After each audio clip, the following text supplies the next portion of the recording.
Hi there crafters, it's Louise with you on behalf of Kitaholic Kits today, and what I'd like to share with you is actually two layouts. And I started the month of January off with some fun, easy mixed media techniques for backgrounds, and then I'm going to turn those into layouts stash busting some previous kits. So I haven't actually got my January kit yet, and that's why I'm going to show you just a couple of techniques. And who doesn't love stash busting? Let's face it, we can all take the opportunity to use up some of what we've collected over the previous year. So let's get creating an easy background. So what I've done is taken a paste. In this case I've used the Nouveau embellishment paste, and I'm just going to use a spatula to add some stripes to the background, leaving them with some of the black cardstock showing through. So the second mixed media background, while the mousse is drying, is some watercolor stripes. So all you need is your watercolor palette, some water and a paintbrush. Now I've combined blue and yellow, and I want them to sort of blend together, and then I'm going to add in that little bit of green as well. So very simple techniques, nothing that's too challenging. You don't need lots of tools or gel mediums or gesso or anything like that. You can use plain cardstock and the supplies that you've got at home. Now I've taken 3 previous kits from last year.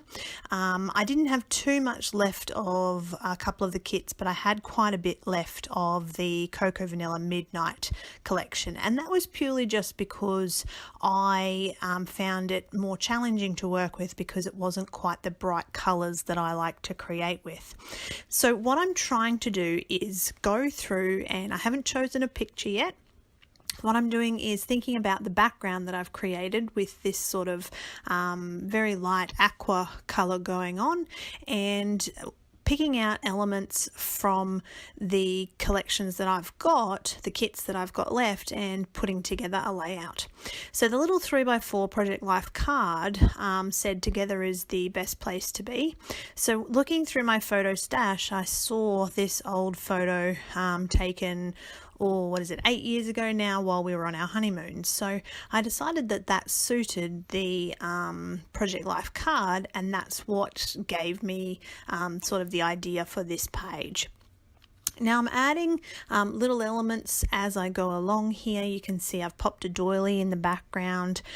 There's nothing particularly difficult. This is mostly just about adding layers and developing the background to differentiate between the actual memory. So these thickers, again, they're not a perfect match to the colours that I've got going on, but I love how they fit into the final layout as you see it develop. So I sort of am thinking about this, I've got an interesting area of cluster for my photo. There's nothing, too much more I want to add. It doesn't need too many layers. It's got the little pop of the doily. It's mounted, and it's got that 3x4 Project Life card on there as well. So I'm looking at the background thinking, okay, how can I just lift it that little bit further? And what I decide to do is actually get my Silhouette Cameo out and have a bit of a play around with a cut file in the background. So I'm going to do most of that off camera, and I'm also going to back a particular area of the floral element, so that it just again is not only stash busting some of the pieces left from previous collections, but it's just helping to lift it off the page that little bit further. Now, as you can see, I've mostly done a lot of my adhesive off camera.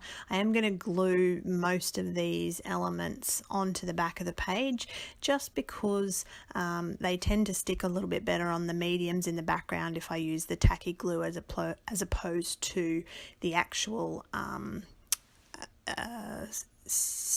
double-sided tape. Now, I had some chipboard stickers left, so I'm going to make that floral cluster just a little bit more interesting by adding some of those stickers, a little butterfly. But essentially, apart from sticking everything down, this is my first simple background with Stash Busted kit from 2018. So let's move on now and have a look at the second background that I made, and we're going to turn that into a layout. This one I found quite a bit more challenging.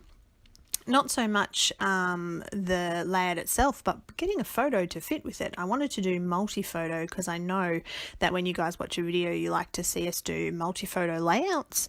So I'm trying to work these 3 photos in, and eventually you'll see one of them gets left off, the one that's got primarily yellow, and I stick with more of the pinkish kind of photo to leave on the layout.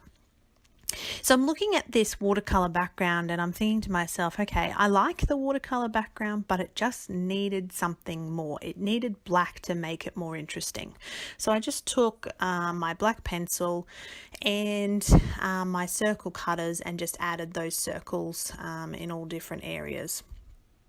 Now, again, with this particular layout, at this stage, I'm sort of thinking, okay, the first page, the honeymoon page came together really easy, but this one seems to be stretching my creativity a little bit further. And you can see that I'm laying things out on the page, but I'm not sticking anything down as yet because I'm just still not sure about how I'm going to progress with that background. So I decide that even though I've got this striped background, I've drawn these black circles into the background. So I'm going to dig out some of the circular elements from previous kits, and I'm going to have a bit of a fiddle around with that on the page and just see what I can come up with. Now, as this develops, sometimes you'll notice, it looks really fast when I'm doing the layout, but a lot of times I'm turning off the camera, leaving it sit there, having a think about what I want to do next. You might watch 4 or 5 minutes of video, but what you actually see could have taken me anywhere from 45 minutes to 3 hours to a week. Sometimes they'll sit on my desk and I'll procrastinate them before I'll actually get to the final stages of a layout. So a lot of the times I just turn the camera off and think about what I want to do and show you what I'm doing on the actual video, as opposed to having you watch me just think about what I'm going to do. Now, the black splatters I've added in there, and again, turn the camera off, let them dry. And then I'm sort of looking through my stash and I still needed something a little bit more. And I thought to myself, okay, what have I got in my stash that I need to bust? What is there a lot of? I could have done stamping, I could have added some stamping around that circle. I could have added paste to a stencil, but I looked at what I had in my collection and I thought, okay, washi tape. Everybody's got washi tape. So I'm going to make some little areas of interest. There's nothing too technical here. I've just taken, again, some different black washi tape. Some of them I'm leaving whole, some of them I'm tearing lengthwise. And I'm just going to mount those little areas of interest, so the heart and the circles, with foam squares, just to help, again, lift that little bit further. And as this developed, I became a lot more happy with how it turned out. It certainly, in the beginning, it was quite a challenge for me, but as I progressed, it did turn into a layout that is certainly not my typical lots of paper layers, but I love that I've been able to show you guys just a simple background technique and something as easy as some circles and some washi tape to actually create a page. So I hope you enjoyed that from me. Comments, of course, are always welcome. Thank you so much for watching, and if you haven't already, please make sure that you're subscribed.